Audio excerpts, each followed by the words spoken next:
At 8:15 a.m. on Thanksgiving morning, I jumped on my bike, I headed to Airport Park in Santa Monica, California, ready to make a difference.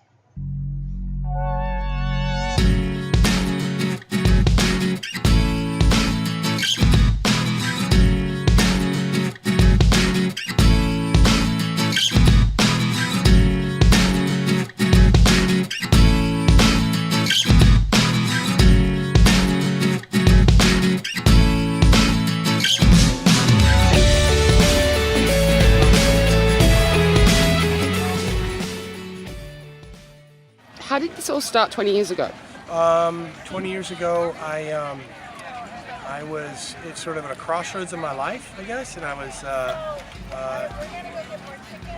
needed to reach out to other people and make somebody else feel better than me, and so I fed 9 people outside my window, some homeless people, and lo and behold, to me, I didn't know it, but I created a yearly event that everyone has jumped in and helped out, as you can see.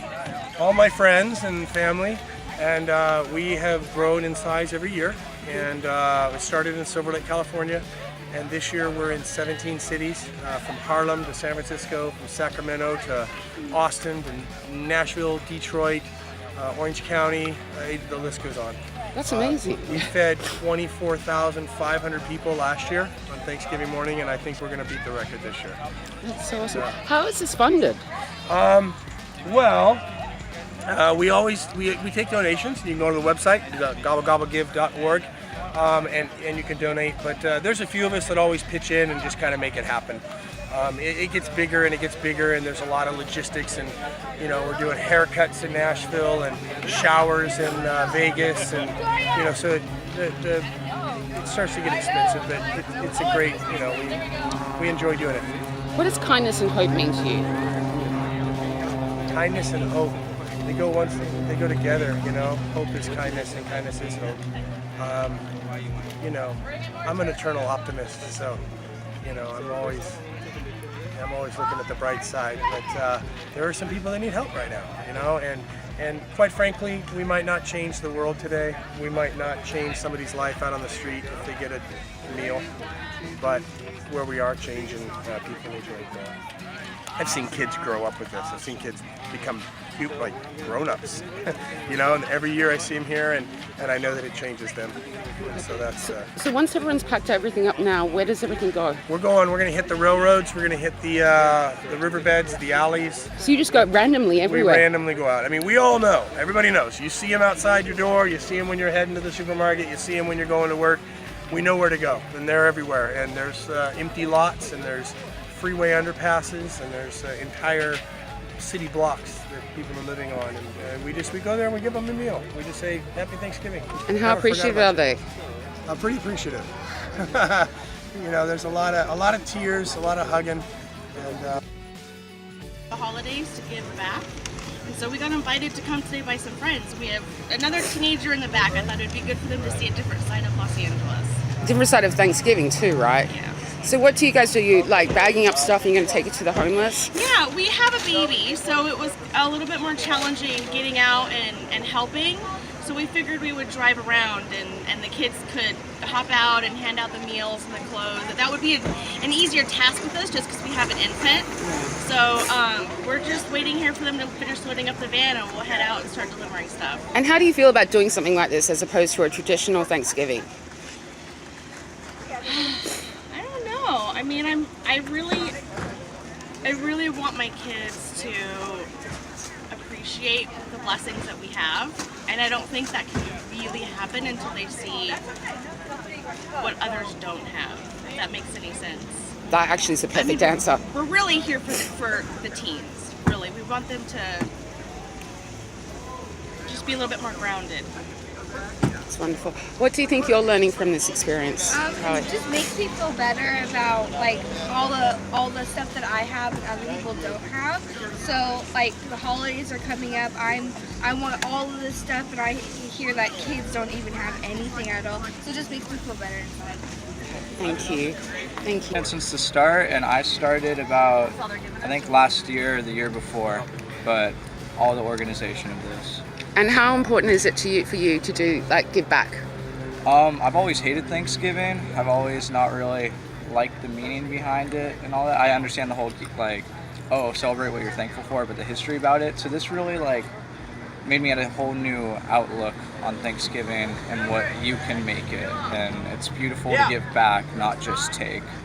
Sorry. And I was just saying, like, there's a lot of times when you see that people, they are giving and they are taking the time out of their day to do it, but like they're doing it for recognition, or they're doing it for, you know, the idea of, oh, I'm gonna make sure I'm seen doing this, so like for the glamour of giving. But like there is a certain grit to like dropping serious, like on Thanksgiving people don't want to work. It's like the one day off in the week that we have, so it's like there's a sacrifice that comes with giving, and sometimes it's not recognized. Sometimes you don't get an award for it. Sometimes it's just about that person, that one life that you're impacting. That life isn't worth more than your own. It isn't worth more than the president's. It isn't worth more than anything else.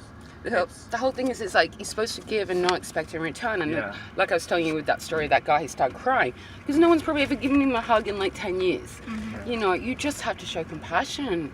Yeah. And see that, you can see it in people when they are so appreciative of things. And that's what it's about. Find some people. Yeah.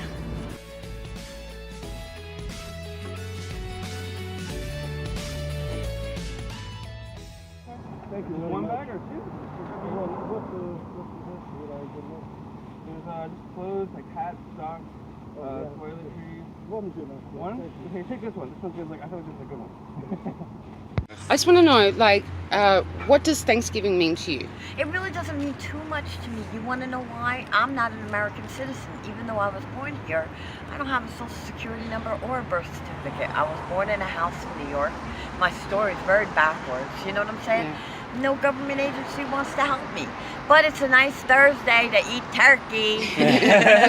So how did you end up like living on the streets? I've been abandoned since my birth, and that's okay with these government officials. That's why I say the United States.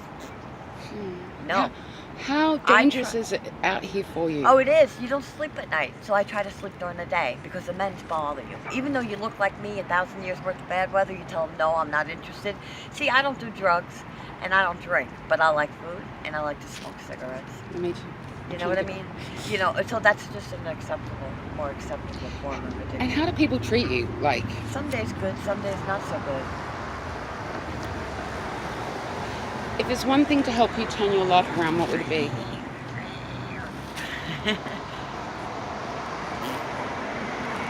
What would help you get you off the streets? I don't know. I want to leave the country. I don't want to stay here. I don't. I had it. I'm 53. You're really pretty. Oh, thank you for saying that. When I was younger, I was really pretty. I had blonde, curly hair. Yeah, but in the past year, it went all gray on me. I'd love to color it because I'm vain. I'm a woman. So you know what I'm saying? I'd like to put mascara on. I'd like to be pretty. You know?